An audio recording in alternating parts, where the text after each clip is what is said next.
환경오염을 초래한 화학살충제의 오용으로 우리 자신이 서서히 독극물에 중독되고 있다는 카슨의 주장은 오늘날에는 극히 상식적인 이야기이지만 1962년 침묵의 봄이 출간될 당시에는 혁명적이었다.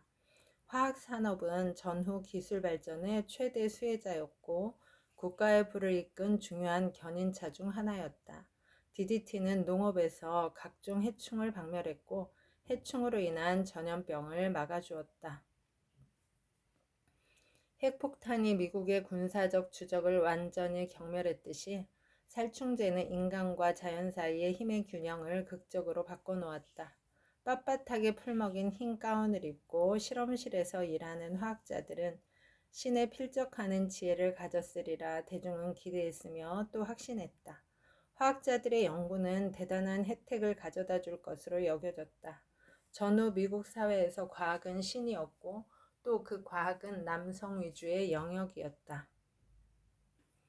레이첼 카스는 자연학습 운동의 적극적인 동조자이던 어머니 덕분에 어려서부터 자연과 친하게 지냈다.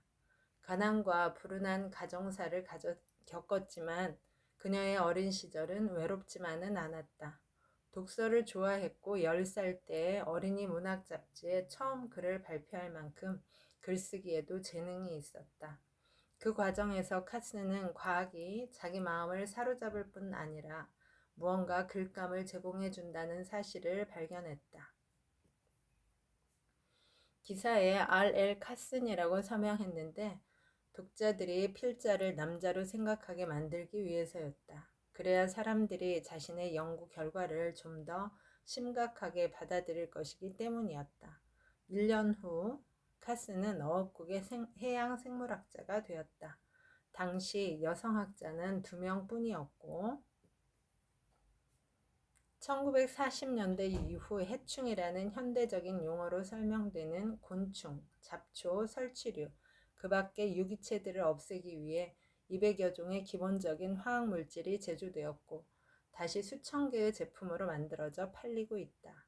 스프레이, 분말, 에어로졸 형태의 이런 화학제품들은 농장, 정원, 숲, 가정에서 광범위하게 사용되는데 해충은 물론 익충까지 모든 곤충을 무차별적으로 죽였고 노래하는 새와 시냇물에서 펄떡거리며 뛰놀던 물고기까지 침묵시켰다. 나뭇잎을 치명적인 유독물질로 도포했고 토양에까지 침투해 들어갔다. 그것들의 원래 목적은 잡초와 해충 몇 종류만 없애는 것이었는데 말이다. 모든 생물을 위험으로 몰고 가지 않는 적절한 양의 화학물질만 살포된다고 믿는 사람이 있을까? 이런 화학물질은 살충제가 아닌 살생제라고 해야 할 것이다. 이 살충제들은 단지 독성을 지니는 것만이 아니라 생물의 몸속에 침투해 가장 사악하고 치명적인 방식으로 대상을 변화시킨다. 이런 살충제는 유해물질로부터 신체를 보호해주는 효소를 파괴하고 에너지를 얻는 산화 과정을 방해하며 각종 기관의 정상적인 기능을 억제해 불치병을 일으키는 등 점진적이고 돌이킬 수 없는 변화를 유도한다. 이들 살충제의 기원은 상당히 아이러니컬하다. 유기인상계 에스터는 수년 동안 사용되었지만 본격적으로 살충제로 쓰인 것은 1930년대 말 독일 화학자 게르하르트 슈라더에 의해서였다. 독일 정부는 이런 화학물질들이 전쟁에서 새롭고 강력한 무기로 사용될 수 있음을 깨닫고 비밀리에 연구를 계속했다. 그중 몇 종류는 치명적인 신경가스로 만들어졌고 비슷한 구조를 지닌 다른 화학물질들은 살충제로 사용되었다. 인간이 자신의 기원을 망각하고 생존에서 가장 중요한 요소가 무엇인지 잊어버리는 순간 물은 다른 자원과 더불어 무관심의 희생양이 되어버렸다. 살충제로 인한 수질 오염은 전체 환경의 오염이라는 넓은 맥락에서 이해되어야 한다. 수질을 오염시키는 원인은 원자로, 실험실, 병원에서 배출되는 방사성 폐기물은 물론 핵폭발 낙진, 도시와 마을에서 흘려보낸 생활 폐수, 공장에서 나오는 산업 폐기물 등 다양하다. 여기에 농작물과 정원, 숲과 밭에 뿌려진 살충제가 더해진다. 인간은 도자기 진열실에 들어간 코끼리처럼 자연을 짓밟고 있다. 최근 현상을 잘 이해하는 네덜란드 과학자 C.J.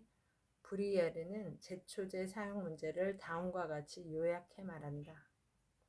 우리는 너무 많은 것을 당연하게 여긴다. 곡식 사이에 자라는 잡초들이 모두 해로운지, 혹시 그 중에 어떤 것은 도움이 되지는 않는지 잘 알지 못한다.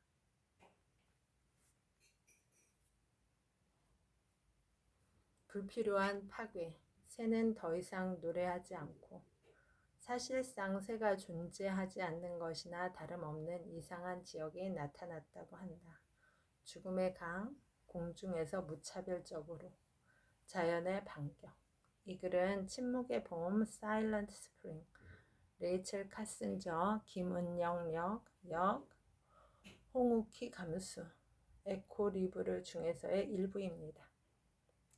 존경하고 싶은 사람, 레이첼 카슨. 건강한 환경을 위해 오늘 무언가 한 가지 실천해야겠다. 여러분, 오늘도 좋은 날입니다. 오늘 하루 잘 살아내느라 수고 많았습니다. 힘내세요. 다음에 또 만나요. 감사합니다.